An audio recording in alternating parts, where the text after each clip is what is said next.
Pre डाली थी, लेकिन आज वो रिजेक्ट हो गई। इससे पहले भी हाई कोर्ट में वो 2 बार रिजेक्ट हो चुकी है। तो मुझे समझ नहीं आता कि हमारे साथ इतना अन्याय क्यों हो रहा है।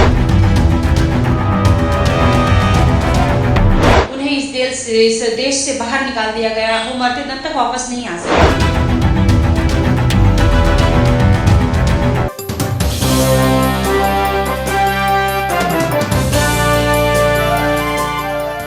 सुप्रीम कोर्ट से सुल्ताना बेगम को बड़ा झटका। मुगल सम्राट बहादुर शाह जफर के वंशज होने का दावा करते हुए उन्होंने लाल किले पर अधिकार की याचिका दायर की थी, जिसे अब कोर्ट ने सिरे से खारिज कर दिया है।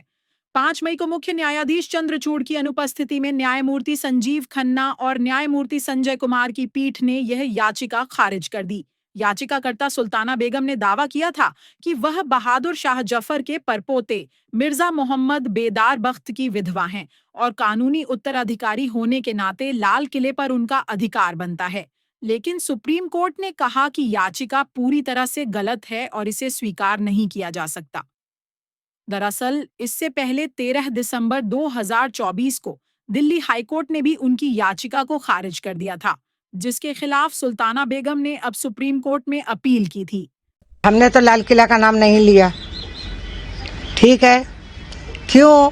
क्या हमने तो बहादुर शाह जफर का घर मांगा और मुझको ये नहीं पता वो लाल किला है या फतेहपुर सीकरी है। उसकी रॉयल्टी या ऐसा कुछ कि हमारे परिवार का जीना आसान हो सके, इसके लिए हम लोगों ने उसमें प्री डाली थी, लेकिन आज वो रिजेक्ट हो गई। इससे पहले भी हाई कोर्ट में वो 2 बार रिजेक्ट हो चुकी है, तो आज सुप्रीम कोर्ट ने उसे रिजेक्ट कर दिया है। तो मुझे समझ नहीं आता कि हमारे साथ इतना अन्याय क्यों हो रहा है। मेरे लिए अन्याय है क्योंकि हमारे दरख्वास्त को ठीक से सुना भी नहीं गया है अभी तक। एटलीस्ट वहाँ पे सुन सकते थे कि हमारा सोच क्या है, हम चाहते क्या हैं। इससे पहले भी जैसे बहादुर शाह जफर के बारे में आप सभी जानते हैं, उन्होंने देश के लिए बहुत कुर्बानियां दी हैं। उनके बच्चों को काटा गया है सबके उनके आंखों के सामने। उन्हें इस देश से बाहर निकाल दिया गया, वो मरते दम तक वापस नहीं आ सके। इतनी कुर्बानियां देने के बाद भी, वो भी देश के लिए उन्होंने कुर्बानियां दी थी। अगर वो चाहते तो अंग्रेजों से हाथ मिलाकर आराम से रह सकते थे। जैसे आज बहुत सा राजघराना है जिन्होंने अंग्रेजों के सामने अपने घुटने टेक दिए, तो वो आज आराम से रह रहे हैं। लेकिन हमने देश के प्रति वफादार रहने का ये सिला पाया है कि हमारे लिए सुनवाई तक नहीं हो रही है।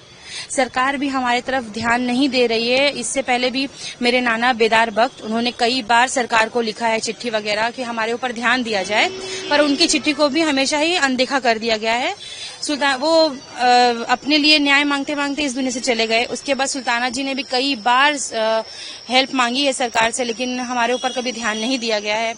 आखिर में हमें कोर्ट का दरवाजा खटखटाना पड़ा अपने न्याय के लिए, लेकिन आज वहां से भी हमें नाराजगी मिल गई है। अब मुझे ये समझ में नहीं आता है कि हम इस देश में और कहाँ जाए, कहाँ पे न्याय मांगे।